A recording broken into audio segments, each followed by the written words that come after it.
On October the 4th, the largest ever invasion in all of human history had been launched by two different components within the fourth generation warfare doctrines. There were the external components that were ramming their way across the borders, both in the north and the south, and then there were the Trojan shock army components, which were doing the vast majority of the heavy lifting throughout the entire nation. Within the south central invasion sector, from the borders all the way deep inland,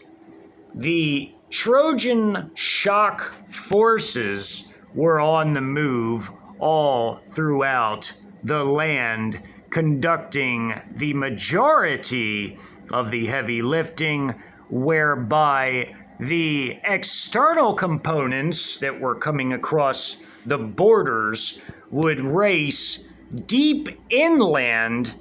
to assist or even relieve certain Trojan shock elements to conduct other operations, as the external components, both north of the border and south of the border, were enormous heavy forces. Although the Trojan shock armies were also heavy themselves, but the externals were much more so, as their numbers were greater than were the Trojans, as there were 5 million Trojan shock elements within the nation, and there were 7.5 million that were without the nation or outside of its borders. As the external component was naturally larger, the Trojans were positioned in outstanding strategic positioning, as the strategic purchase of CCP regime properties put their forces dangerously close to American armed forces facilities, and this led to abject destruction of these forces within a very short amount of time, as the ISR and communications, IT, and AI dominance in general of the coalition forces, led predominantly by China and also Russia, allowed for this technology to revolutionize warfare to such an extent that these enormous invasion forces were not only the largest ever in human history that were put together as in assembled anywhere at any time, anywhere in the world, but they were also by far more deadly than they ever could have been otherwise, due to the advent of many new weapons and other technologies, such as AI, which again had revolutionized warfare and had become a force multiplier to such an extent that the casualty count was exceedingly higher than it could have ever otherwise have been, as the vast majority of forces that were engaged were completely destroyed, because anything that could be seen by ubiquitous that was established by the Chinese and Russian forces could be completely destroyed, as there was a relatively high proportion of POWs taken. Even so, the vast majority of American forces were needed, especially with the newer and other systems that were deployed in addition to real-time data processing system, which essentially led to such high casualty counts. Of course, the Chinese especially, but also the Russians, were extremely heavily armed military forces with high proportions of very powerful military hardware They were also very highly advanced forces as it pertained to both the Chinese and Russian forces, and exceedingly capable as well, as they were equipped with the very best weaponry that could be produced anywhere at any time. And they also, with their massive stockpiles of stored weaponry for reserve and paramilitary elements, had a massive proportion of heavily armed forces in humongous numbers as they crashed across the borders as well as broke out of their CCP regime properties to take key objectives, whether political, whether military, or whether industrial or transportation related. All of these objectives were falling exceedingly fast as these forces conducted a whole gamut of different operations, which included everything from air assault operations like so, to simply smashing their way across flimsy defenses of installations and overrunning entire installations and the forces thereupon, all with enormous missile support, loitering munition support, combat drone support, not to mention their exceedingly heavy ground-based weapons and massive gargantuan artillery support and missile support, and of course, the largest air armada put together anywhere at any time in the history of war, as coalition aircraft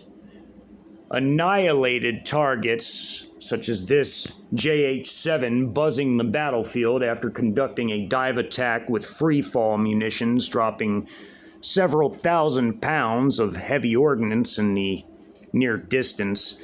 as these Chinese combat engineer forces were moving through the area, including with their heavy machine gun equipped quad-legged robot, as on the borders, PLA mostly, but also PAP paramilitary forces such as this PAP artillery battery set up in Mexico laid down enormous firepower on American forces, whether American military or paramilitary and even armed reactionary civilian elements that had cropped up as a direct result of losing all of their communications capabilities, as well as also the ability to even know what was going on as mass destruction was unfolding all around them. They had a major indication that not only was something enormously wrong, but their nation was in serious trouble. Although the vast majority of Americans had become paralyzed by fear, as would naturally occur within such a population, as America had never experienced anything even remotely like this, and its people were very coddled for the most part and had become averse to hardship in general. They were quickly overrun and unable to do much, if anything at all, about it, as all of these heavy forces were coming in at a very high tempo of operations with full weapons blazing, and at such a high rate of speed that the shock and awe factor, the surprise factor, was absolute. It was total. And the forces under assault could again do little to nothing whatsoever at all about it, as they had lost the complete capability to essentially be able to effectively organize and coordinate any coherent defenses. As even so, they would still make attempts, but these attempts would essentially fail and fail miserably, as all of these forces would find out in real time as they would attempt to throw up defenses and even in some cases counterattacks, which would be brutally annihilated by the combination of all of the various coalition forces involved within this gargantuan, humongous, mammoth invasion. As all of these coalition forces were exceedingly heavy forces, and the forces they were encountering in these battles, although occasionally would come out with their heavy weapons, such as actual American military elements, the fact that the Americans lacked any sort of intelligence, surveillance, and reconnaissance apparatus led to their rapid defeat on the battlefield, as they were easily overcome by not only highly concentrated and very heavy forces in specific areas, which outnumbered them as large forces were, again, moved into smaller areas. They were also defeated by the high proportion of heavy concentrated firepower, in addition to the high concentration of numbers of these coalition forces. As the firepower was highly concentrated in specific areas, this enabled the coalition to rapidly achieve its objectives, as there were 3 enormous invasion prongs in the south-central invasion sector and a 4th, but much smaller one, to the far west in the south-central invasion sector that would move up through New Mexico and eventually into Colorado. These forces, when all combined, were well over 1 million in size in terms of the external components that were moving across the border in just the south-central invasion sector alone. Of course, there were other invasion sectors, which included Arizona and California to the west of the south-central invasion sector. And of course, there were all of the Trojan shock elements that were not only within the south-central invasion sector, but beyond in other invasion sectors and deeper inside of the nation as a whole. As it pertained to the San Antonio battle space, the fighting that was occurring in the Camp Bullis installation had effectively been initiated by the artillery forces, which were massive, of the 385th Guards Artillery Brigade, as well as also the missile forces of the 950th Rocket Brigade, which was an Iskander-M tactical ballistic missile brigade within the greater 2nd Combined Arms Army. As also, they were being struck by Chinese long-range subsonic DH-10A cruise missiles, which were quite destructive despite being subsonic. They were also accurate as well. These were being fired by the reinforced 612th and 613th Strategic Missile Forces brigades that were across the border inside of Mexico, as they had been bolstered by called-up reserve battalions to fire highly widely mass-produced systems such as the DH-10As, or even older tactical ballistic missile systems that were specifically earmarked for their use and maintained in storage over the years. And now were being fired to add to all of the newer and more advanced missiles that were being fired by the active duty battalions that ordinarily comprised these Strategic Missile Forces brigades, which were part of the PLA's Eastern Theater Command and deployed to Mexico, and even one as a Trojan unit, the 616th, that was located within Texas itself, in eastern Texas. And although the 616th, had not been bolstered by additional called-up reserve battalions, it still was able to fire a relatively high proportion of newer and more advanced tactical ballistic missile systems that were assigned for its specific use.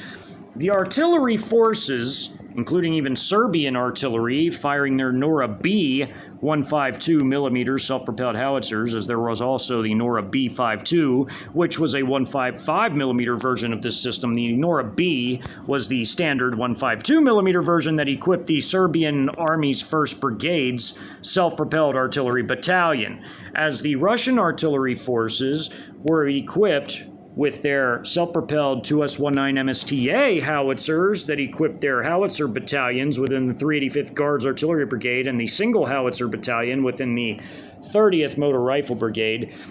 These were very powerful forces, as each battalion had 56 of these howitzers, and there were 2 full battalions from the 385th Guards that were concentrated on Camp Bullis, which essentially meant that there were 112 of these howitzers firing at Camp Bullis, with an additional 56 Serbian howitzers, including the battery that first had fired in support of its forces against armed reactionary civilian elements, and were now reorienting their fire along with all the other batteries of the battalion to fire into Camp Bullis, including also the TOS 1A battalion of the 2nd NBCR Protection Regiment, who was firing in support of the entire operations, and the 300 millimeter battalion of Tornado S systems within the 385th Guards Artillery Brigade, firing these enormously destructive systems at Camp Bullis, which could saturate enormous areas, if it was an entire battalion effort, with mass destruction, just as could the Chinese systems of the same type, as the Chinese, had the longest range version of these systems in the world,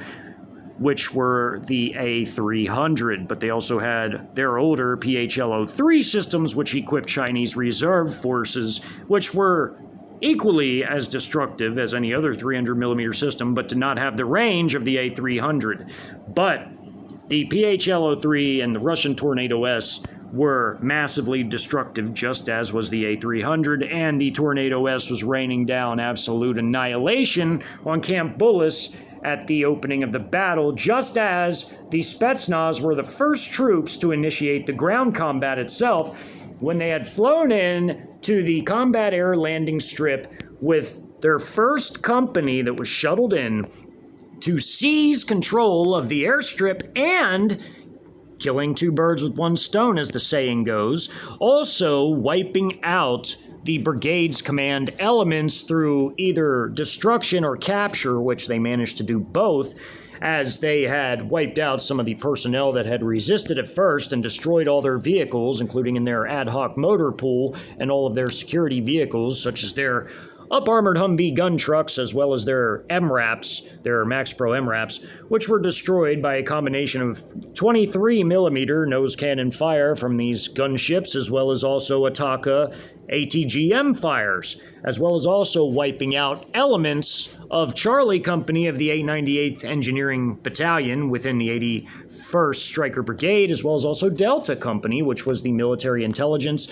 as this was also part of the Delta Company, though not all of it, just as this was part of the Charlie Company, though not all of it. Charlie was the signals company, and they were all setting up to be able to work directly with the brigade headquarters, as they were all setting up their tactical operations centers, or TOCs, in this area. And some of these troops had been pulled from these companies to begin to set up their TOCs, which included Delta Company's TOC and Charlie Company's TOC, as the TOC had already been set up for the brigade headquarters, and as well as a living area within sandbagged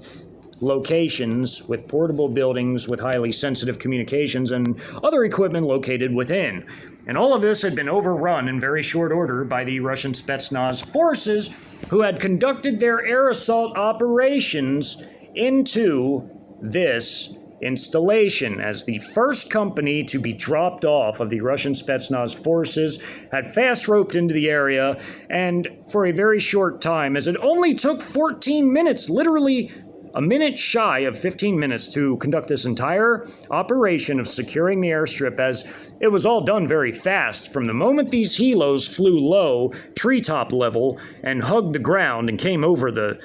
rolling hills on the east side of the airstrip and had pelted the American forces with powerful 23mm fires, as well as also their Ataka ATGM fires, everything had been completely annihilated by these attack helo gunships, and the rest of the American forces that hadn't been had basically dropped their weapons and had surrendered, although some had initially tried to fight back by shooting at the attack helo gunships. they had effectively failed miserably in this endeavor, and the gunships had annihilated all of them, including those firing from the sandbag positions, which were essentially outright removed by the attack helo gunship fire, with the freshly landed Spetsnaz squads of one company moving in to secure various fields of fire, as in watching all directions around the airstrip, as well as several of the landed squads moving in to secure the prisoners who had dropped their weapons and had given in, because they did not want to be wiped out by these very powerful attack helo gunships, nor the personnel that were fast roping out of these gunships. As now, the artillery was coming down exceedingly heavily to the south of the airfield in one of the training areas in the southeast of the installation. By this point in time where this map opens up, many areas of the installation to a bit further to the west and north between the airstrip and this map had been outright annihilated by 300mm Tornado-S rocket fires, as well as also concentrated 122mm rocket fires from one of two firing battalions, as the other firing battalion of BM-21 Grads was also firing alongside of the Serbian rocket artillery battalion with their Morava 122mm systems, as the Serbians and Russians were firing into the same site together as they were annihilating the 3rd of the 161st, a striker element that was in this area, a striker battalion, as they were setting up their tactical operation centers in these areas, including up here, as there were different battalions that comprised the 81st Stryker Brigade, which included the 1st Battalion of the 161st Infantry Regiment, the 3rd Battalion of the 161st Infantry Regiment, which was located in this area. In terms of scale, this map is a 2-mile wide east-west by 1.5-mile north-south in terms of total size. Camp Bullis was a massive installation, and the American forces were well spread out. But the array of firepower coming in, including this thermobaric, this is one system of thermobaric rockets destroying this humongous area right here. All of these Ts in the light blue mean thermobaric systems striking these areas with their multiple rockets, as again, 2 miles east-west by 1.5 mile north-south. For one thermobaric system to destroy an area this large is a big deal, and all of the thermobaric systems of the battalion would soon be imminently striking this area, as this is just where the map opens up, showing one system's rockets having had saturated this area right here, with more inbound to saturate this area and other areas beyond this map, showing part of the southeast of the installation. As the 122mm Morava rockets and BM-21 Grad rockets are hitting the same area in a sort of time on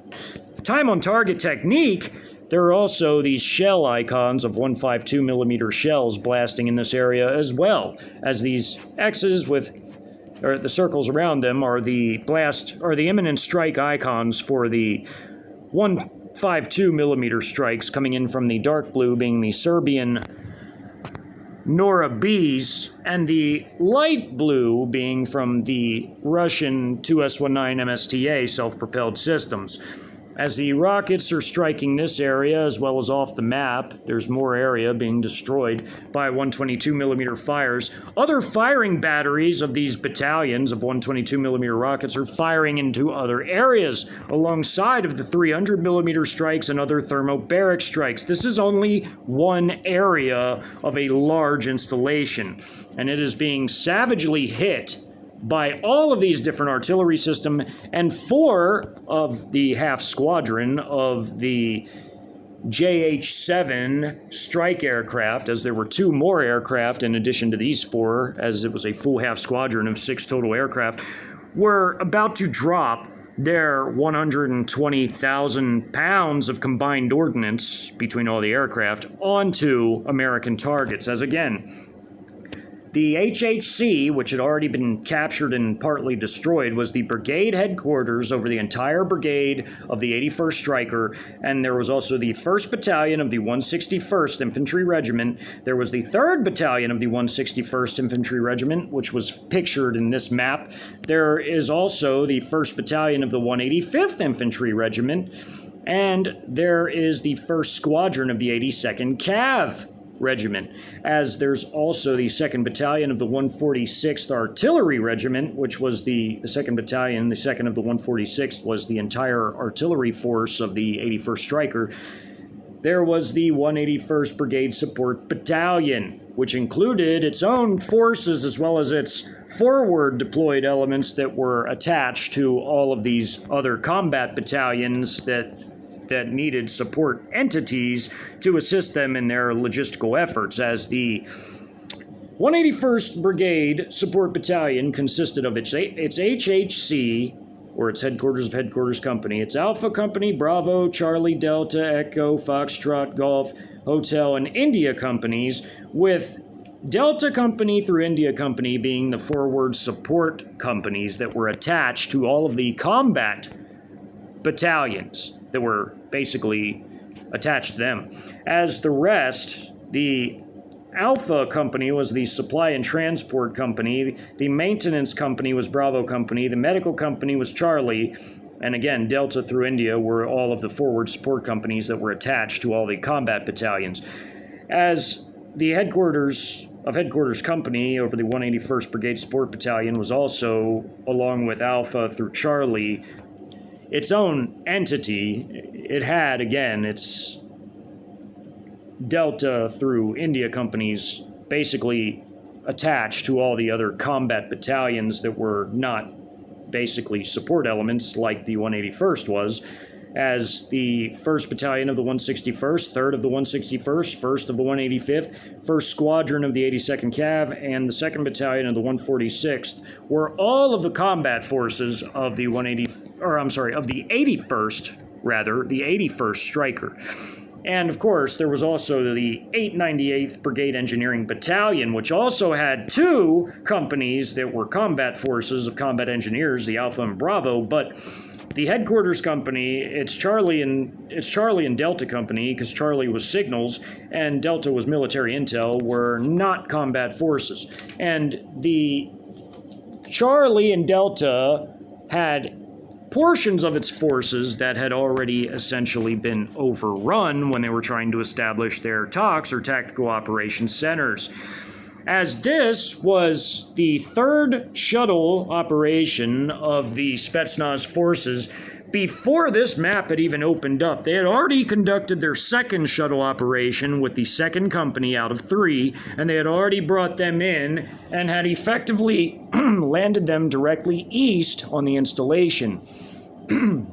The third company had just been landed inside of the installation in its southeast, and these were 2 platoons out of its 3 combat platoons that were now on the ground after having already fast roped out to the slight east and off of this map, now having had moved into the area to provide mutual support in cutting off any lines of retreat of these American forces, as all of this heavy firepower was coming in to this area, which also included these tactical ballistic missiles, these Iskander M strikes. Again, the 3rd of the 161st was attempting to set up its own TOCs and living areas in this area, as they had already started on doing so. This was one of 2 urban training sites, as there was more off this map. These were the fake mock-up buildings. I mean, they were real buildings in the sense of structures, but they were not real buildings in the sense of their interiors. They were effectively just mock-up urban sites for urban training as well as room clearance training. And as this site to its north was where some living areas were being established for the forces within the 3rd of the 161st, as well as also Charlie Battery having a position here. At the time of this operation, the artillery forces of the 2nd of the 146th Artillery Regiment, which was the artillery battalion of the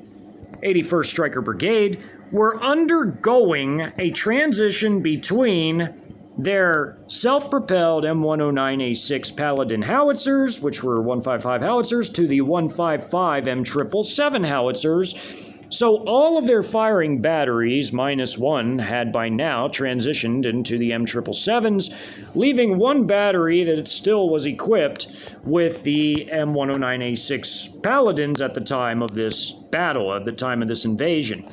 As these forces, these aircraft of the PLAAF, at the very opening of this map, these JH-7s, had by now immediately left this area, as again, they're flying at an exceptionally high rate of speed. This was at the very opening of the map what exactly was happening. At the opening of the map, at the second this map opens up, these aircraft are in these positions, but as a second goes by, they're already into the next area of the installation to drop their heavy payloads on the American forces. This is a thermobaric strike from a single thermobaric system whose rockets are impacting this area, but the entire thermobaric battalion is firing onto this installation. So one thermobaric firing battery is going to cover this area, another these areas, and more off the map to the north and to the west. As this thermobaric strike right here had destroyed this lead vehicle of this company. This is the combat elements, or 3 combat platoons of one Stryker company. This is an entire additional Stryker company. And this is another Stryker company of the 3rd of the 161st Infantry Regiment, which was a mechanized infantry Stryker battalion, essentially. These were some of the different companies that comprised it, while the rest are being showered by 122mm rockets, and the command elements are being hit by Iskander tactical ballistic missile strikes, which between all these missiles destroy this entire area. These are some of the buildings on the installation, as again, many units rotate through this installation on training operations, and many of these buildings support the training, as these are administrative or training structures, and now they're being used as part of the bivouac site, as the regime of America had decided to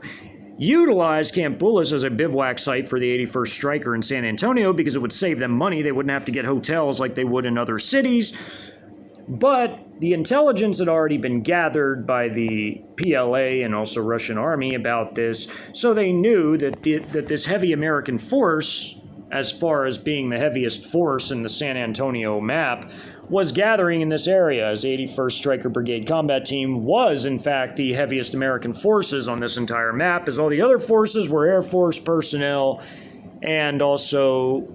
paramilitary personnel that were in the Brooks Air Force Base, or shuttered former Air Force Base, turned into a consortium for defense contractors and technology companies. Public-private partnerships, as the saying goes, as the infamous saying is coined, as well as also more Air Force elements in Randolph and medical and command elements in Fort Sam Houston. None of these forces were exceptionally heavy elements as it pertained to those located in the other air bases, including the shuttered but turned into a defense contracting consortium, Brooks Air Force Base, as well as also the light elements in Fort Sam, including the 32nd Medical Brigade, as well as also all of the command elements of the U.S. Army North and U.S. Army South, or essentially the 6th and 5th U.S. Armies, as they were once called. As all of these forces were, again, much lighter than the 81st Stryker Brigade Combat Team, the 81st Stryker needed to be removed from the picture ASAP. They must not be allowed to basically react and escape from this installation to carry on, perhaps, guerrilla-type activities or other activities that would prove to be a thorn in the side for the rapidly inbound PLA group armies that would have to cause them to stop and effectively stop what they were doing from rapidly moving inland and have to exit the highways, spread out, fight these forces, and then get back on the highways and continue moving. That would take up too much time, and it would go against the entire purpose of the fourth generation warfare doctrinal war planning put together by the Sino-Russian coalition leadership of this operation. Therefore, the pressure, once again, was exceedingly high on the command elements of the 2nd Combined Arms Army who were leading this entire operation in San Antonio, as they were the first major node en route to the interior of the United States as it pertained to I-35. This needed to be captured as rapidly as humanly possible, and therefore all of these enormous artillery forces of the Russians predominantly, but even the Serbian forces of their Morava 122mm rocket battalion, as well as their Nora B howitzer battalion within the Serbian Army's 1st Brigade, were firing enormous fire missions along with the Russian TOS-1As of their TOS-1A battalion and the 2nd MBCR Protection Regiment, as well as even the 300mm mammoth rocket strikes occurring off of this map, both to the west and north, along with additional 122mm saturations and even other 152mm strikes from other howitzers of other firing batteries of the 2S-19 MSTAs, as the Serbian forces were firing into this general area right here with most of their Nora B self-propelled guns, as the Noras were even firing into the same area where their Morava rockets and also BM-21 Grads were impacting, at least on this map. They were firing outside of it as well, and in other areas where they had their strike packages put together to hit. There's a Russian 152 strike right here as part of a counter battery fire operation. Ataka missiles, ATGMs, are being fired at these howitzers with also 23mm fires, as well as also rocket strikes, which these forces on the periphery of it were annihilated by the shrapnel and the outside of the blast radius of the rockets impacting in this general area right here, as well as also 152 shell strikes from both Serbian and Russian shells, and Ataka ATGM strikes and 23mm fires. These were Russian Spetsnaz squads of one platoon in this area right here who were mapping out the area in real time to see in real time where American forces were moving in order to call in the absolute most precise strikes and to also assist in the guidance of the AI target-seeking mode of these Lancet 3 loitering munitions. As by the time the third of the 3 Spetsnaz companies of the 70th Special Purposes Detachment, essentially a Spetsnaz battalion in other words, that was attached to the 2nd Combined Arms Army, had basically gotten in and fast roped out of these helos on their 3rd and final shuttle operation. The helos were now here to stay to assist the Spetsnaz forces on the ground who were trying to net any escaping forces getting out of this massive artillery strike zone. And the real-time mapping would assist in the loitering munitions coming from other Russian forces, namely the maneuver elements of the 30th Motor Rifle Brigade, who were entering the area just now, as the flimsy outer fencing was being smashed by Russian mechanized infantry forces of 1 mechanized infantry battalion, as well as 1 combat engineer battalion and a single armored battalion of Russian tanks. Their T-72 B-3Ms, who were also assisted by the loitering munitions fired by their battalion's headquarters, as well as also their headquarters platoons of each and every company within their battalion, as they had their headquarters and support company over the armored battalion with their own drone sections. The headquarters platoons over each and every tank company had 1 5-rail track-based system to fire 5 of these, whereas their headquarters and support company over the whole battalion had even more. And the same went for the mechanized infantry troops and combat engineers as well. That was what was able to keep a large number of these Lancet 3s airborne at a time, was the fact that not only did the company's headquarters and support platoons, which was the command and logistical elements of each company, had one system each, but also the headquarters and support company over the battalion had even more as well. So as these Russian forces smashed their way into the installation and annihilated American Stryker vehicles, such as these smoking and shredded up Strykers that had been hit by Russian 125 millimeter tank shells, this one that was also partially on fire and smoking. These loitering munitions were also flying in to support these forces, as they also had their quadcopter assets basically patrolling the areas ahead of these forces as they could monitor the combat data links inside their vehicles, and even the squad command elements, such as the squad sergeants that commanded each and every squad of dismounted troops, had their own PDA version.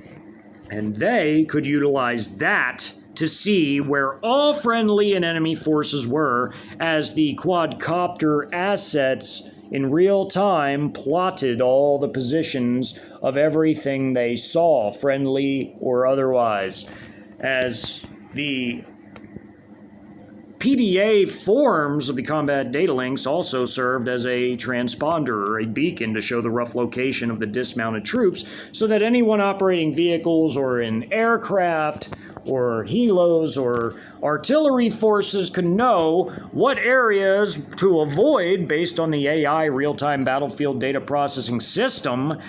utilizing the knowledge of the positioning of these forces to advise the FDCs of artillery forces on what fire missions were danger close or too dangerous to fire, and advise other forces of what weaponry was safe to use and which weaponry was not, as well as guiding them on the angle and traverse of their fire to avoid causing friendly fire casualties among all of the dismounted forces who were operating alongside of all the vehicle-based forces who were smashing into this and many other installations all throughout the land, as well as also overtaking all of the major cities across the land, as well as other areas as well. As already, the fighting on this massive installation was now, many minutes into it, the overall combat to secure Camp Bullis, due to its large size and the amount of artillery fire that would be poured down upon it, would take just under 3 total hours to secure the entire installation. Although much of the major combat operations would be over before then,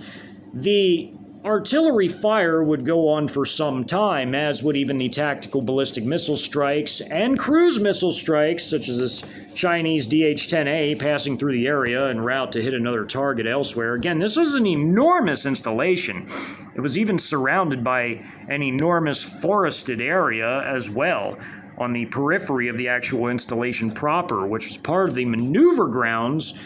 as they were utilized as such at times, for the maneuver elements that rotated through this facility, as again, this was a state-of-the-art training facility according to many sources about it. And it actually was. I mean, they had very many building-based training areas, which had their simulators of different types. They had all kinds of live fire ranges. They had their maneuver ranges. They had 2 urban training sites, and they had their combat air landing strip in the north, and drop zones and more, as well as an armory filled with live ammunition that was constantly guarded by rotating forces that rotated through this massive training center. As it was, again, a large area, all of these artillery forces working in concert, as well as the very powerful air-based strike aircraft of half of one of 2 JH-7 squadrons over this entire San Antonio battle space, would work together to annihilate the well-spread-out American forces, as the Russian maneuver elements were again now just beginning to show up after all of the Spetsnaz companies had been brought in according to plan and had seized the airfield in the north, as well as also had basically been dropped off in the peripheral areas near the eastern outskirts while this hammer and anvil-like operation was occurring. As the very powerful Russian armored forces of the 30th Motor Rifle Brigade, namely their armored battalion, as well as also one of their several mechanized infantry battalions, as well as their combat engineer battalion, were smashing their way right now into this installation and were already destroying other American forces that were on the western side of the installation. As again, the 81st Stryker Brigade was a relatively large formation, as it was a brigade, and its maneuver elements of its Stryker forces were spread out throughout the entirety of Camp Bullis, which again was a large area. This was their bivouac site, and they were spread out throughout its grounds, which necessitated such a massive artillery strike and airstrike and missile strike to begin with, as all of these forces being so widely spread out required all of these assets to basically come in and conduct these operations in concert with one of the largest artillery barrages being conducted on a relatively small area overall, even though Camp Bullis was a large installation. In the grand scheme of things, in regards to all of San Antonio, it was a relatively small area, even though the installation itself was actually quite large. When comparing it to the size of the entire battle space, which was a 50-mile east-west by 40-mile north-south battle space,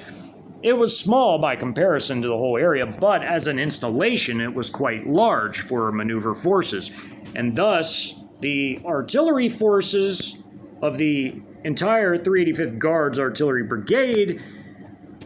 not counting 2 battalions who were firing currently on Lackland, which was occurring at the same time, the rest of the brigade and the Iskander-based forces that were not firing at Fort Hood and into Austin were firing along with the entire TOS 1A battalion, however, and the half squadron of PLAAF JH-7 aircraft and also missiles coming in from the Chinese missile forces across the border, as well as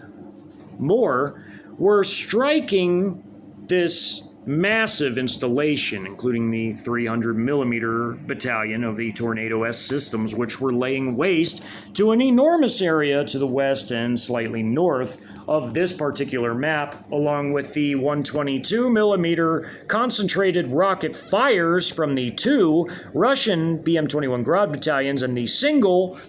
Morava rocket battalion of 122mm rockets also firing in support of this operation, alongside of all of the howitzer artillery of the Serbian and Russian self-propelled howitzer forces firing into this installation at this point in time. As the blasts erupted throughout this entire area, destroying this campsite full of troops and LMTV trucks, even some HETs, MRAPs. Loitering munitions were now coming in full, as Lancet 3s equipped with HE warheads, which was more than enough even to destroy the Strykers as well, were coming in and hitting these troops and vehicles in full force, as the rest of these forces were in a panic and they were fleeing out of this sandbag emplacement as artillery had struck and wiped these forces out behind these sandbag emplacements and destroyed this entire campsite right across the road. And other forces were trying to run through this training area and being intercepted by Lancet 3s, destroying all of them, whereas other Lancet 3s were moving in and hitting targets at the same time as these Spetsnaz-based ground forces that had been basically fast roped in, along with their attack helo gunships firing Atakas and 23mm fire, as well as TOS 1A strikes, artillery and TOS 1A strikes, were simply wiping these forces out. They were wiping the floor with these forces, as Just this one TOS-1A system, firing all of its rockets here, destroyed a large area and annihilated these lead vehicles, with the others continuing, but because this arrow's encapsulated in blue, it means that all the rest were destroyed as well because of all these strikes coming in as they were trying to go around. All of these strikes, including even some Serbian strikes as well, destroyed these two companies, as well as the strikes coming in from the tactical ballistic missiles, and again, beyond this area, cruise missiles, other Iskander-M tactical ballistic missile strikes, other thermobaric strikes from TOS-1As, other 152mm strikes, other 122mm rocket strikes, and 300mm strikes, as well as also PLAAF dropping enormous quantities of air-to-ground ordnance, namely between all 6 aircraft, 120,000 pounds, saturating other components of the 81st Stryker, including even loitering munitions, and the arrival of the maneuver elements moving in to do their part as well at getting any of the American forces on the opposite side, on the western side of the installation, who were making attempts to try and flee out of the installation in that direction, although it would not work. Again, as these forces were moving, all of these were Strykers. These were the combat platoons, 3 combat platoons of Strykers of this whole company. These were some of its headquarters elements. These were the rest. They were moving into this area and were being hit by Atakas, by loitering munitions, by ground-based fires, 23mm fire from the attack helo gunships and / transport helos of these very powerful Mi-35Ms, which carried into battle these Spetsnaz troops, who were themselves equipped with everything from ATGMs to even RPG-7s due to their compact and easy-to-carry lightweight nature, as well as also their, if needed, their drone-based FPV systems, their FPV drone systems, which carried enormous payloads per FPV drone, which could destroy even a main battle tank, as well as anything lighter like these Strykers, and also groupings of infantry-type forces. So all of this firepower was coming in. Charlie Company, or Charlie Battery,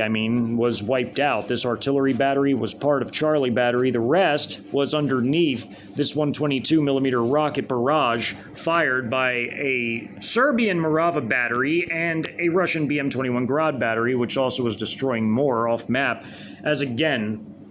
these rocket batteries each could saturate, if needed, a larger area than a grid square with an entire firing battery, but they were doing exactly that between the Serbian and BM-21 Grad systems firing into just this one area, and other areas were being hit by the BM-21 Grads and Morava systems as well from other firing batteries within those battalions. And now, all of the heavy firing battery of the Ataka ATGMs, 23mm fires, thermobaric and 152mm strikes, tactical ballistic missile Iskander-M strikes, 122mm strikes, and more, 300mm strikes, even off-map, including then in imminent air strikes at the opening of this map as they were moving to drop their payloads. And this was just 4 out of the total of 6 aircraft, or a half squadron of the JH-7s, were all moving in to annihilate these forces. By the end of this particular map, which only took a matter of minutes, the entire 3rd Battalion of the 161st Infantry Regiment, which was the 3rd of the 161st, which was part of the 81st Stryker Brigade, ceased to exist, as did Charlie Battery of the 2nd of the 146th Artillery Regiment, which was the Artillery Battalion of the 81st Stryker. There were more artillery forces in other areas, and they too would be wiped out in the next map. More to come in the Camp Bullis battle next.